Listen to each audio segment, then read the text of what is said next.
అన్న నమస్తే. నమస్తే. ఏం పేరన్నా? ఎల్ఎస్. ఆ? ఎల్ఎస్. ఎల్లేష్. ఏం చేస్తుంటావు? లేబర్ పని చేసి లేబర్ పని చేస్తావు. ఇప్పుడు ఇదంతా లేబర్ ఆటనా ఇది? లేబర్ అడ్డ రోజు ఉంటారు ఈడ పబ్లిక్? రోజు ఉంటాం. నేను పని రోజు దొరుకుతుందా మరి? దొరకాయి పనులు దొరికిన రోజు ఇక కడుపు నిండుతారు, దొరకని రోజు ఏం తినలేదు, కష్టమే. ఎక్కడ ఉంటారు మీరు?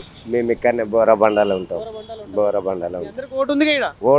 ఓటర్ ఐడీలు ఇప్పుడు ఓటర్ ఐడీలు కూడా చేంజ్ చేస్తున్నారంట, సర్వే చేస్తున్నారు. దాని గురించి కూడా ఏమి మాకేం అర్థం లేదు. అది చెప్తలేరా ఇప్పుడు వచ్చిన వాళ్ళు ఎవరైతే ఉన్నారో? వాళ్ళు ఇంటింటికి వస్తారంట కదా సార్.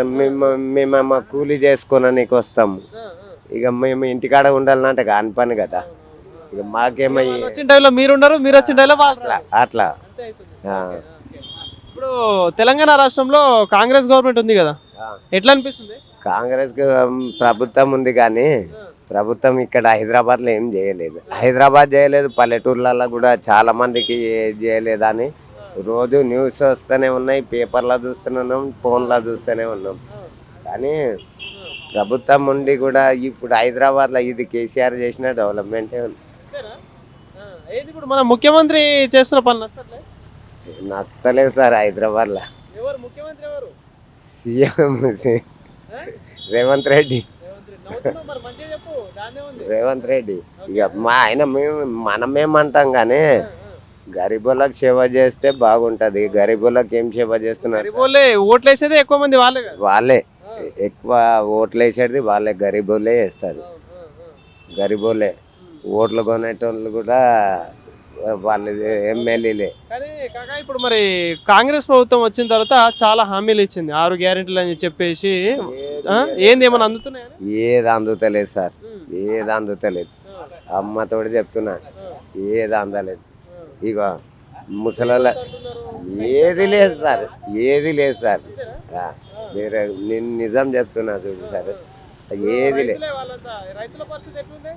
రైతుల పరిస్థితి అంటే పేపర్లో రోజు చూస్తాం సార్. ఇక వాళ్ళకు ఇక ఇప్పుడేమో కొత్తగా ఇక మొన్న ఇక చేస్తున్నారంట, వేసినారంట కదా సార్ కొన్ని రైతు బంధు వేసినారంట అంతే. ఇప్పుడు హైదరాబాద్ లో జిహెచ్ఎంసీ ఎలక్షన్స్ వస్తాయి, ఏది కార్పొరేటర్ ఎలక్షన్స్. ఎట్లుంటది సార్ మరి? ఇప్పుడు బీజేపీ ఉంది, కాంగ్రెస్ ఉంది, బీజేపీ ఉంది కదా, సో ఎవరికి ఎక్కువ ఛాన్స్ కనిపిస్తా ఉంది? ఎవరికి ఎక్కువ ఛాన్స్ అంటే ఇంకా డిక్లేర్ అయితే ముంగడికి వస్తే అప్పుడు తెలుస్తుంది సార్. అది అప్పుడు. ఇప్పుడు ఇంత ముందు బీఆర్ఎస్ ని చూసినాం, ఇప్పుడు కాంగ్రెస్ ని చూస్తున్నాం, ఇప్పుడు కేంద్రంలో బీజేపీ ఉంది. సో ఈ ముగ్గురులో ఎవరికి ఎక్కువ అవకాశాలు కనిపిస్తా ఉన్నాయి? ఎవరికి ఎక్కువ అంటే సార్ బీఆర్ఎస్ కు ఎక్కువ ఉంది సార్. బీఆర్ఎస్ ఏ రకంగా అంటే నేను ఇక హైదరాబాద్ డిస్టిక్, ఇది రంగారెడ్డి డిస్టిక్, మేము ఇక్కడనే ఉంటాం. జూబ్లీకి చేరా ఫుల్ వాళ్ళే ఉంటుంది. అది వాళ్ళు న్యాయంగా చేస్తారు, న్యాయం పని చేస్తారు. బీఆర్ఎస్ న్యాయంగా పని చేస్తారు, న్యాయంగా ఉంటారు వాళ్ళు. కానీ మొత్తం రాష్ట్రాన్ని అప్పుల రాష్ట్రం చేసిపోయింది అని అంటున్నారు రేవంత్ రెడ్డి. ఇక అప్పుల రాష్ట్రం చేసిందంటే మనకేం తెలుస్తుంది సార్, ఇక ఆయన చేసిండొచ్చు. అంటే ఏం ప్రజలకి ఏం సహాయం చేయలేదు, మొత్తం అప్పు చేసిపోయింది అంటున్నాడు సార్. ఇప్పుడు ఇక సాయం చేసింది కేసీఆర్ చేసిండు కానీ గరీబులకు సాయం చేసింది కేసీఆర్. ముసలోళ్ళకు కానీ ఏదన్నా కానీ లేబర్ కానీ ఎంత 2000 ఇస్తున్నా సార్, 2000 ఇస్తున్నారు సార్. ఏం సార్ ఇగో సార్, ఇప్పుడు 5 రూపాయలు అన్నామన్నారు, 5 రూపాయలు అన్నామన్నారు, 5 రూపాయల టిఫిన్ అన్నారు, ఇందిరమ్మ క్యాంటీన్ పెట్టినారు, 5 రూపాయలు అన్నారు. ఇప్పుడు 10 రూపాయలు 20 రూపాయలు తీసుకుంటున్నారు. ఎందుకు సార్? ఇది అన్యాయం కదా సార్. ఇది న్యాయమా సార్? లేబర్ కష్టం మొత్తం తీసుకుంటున్నారు, ఏం లాభం?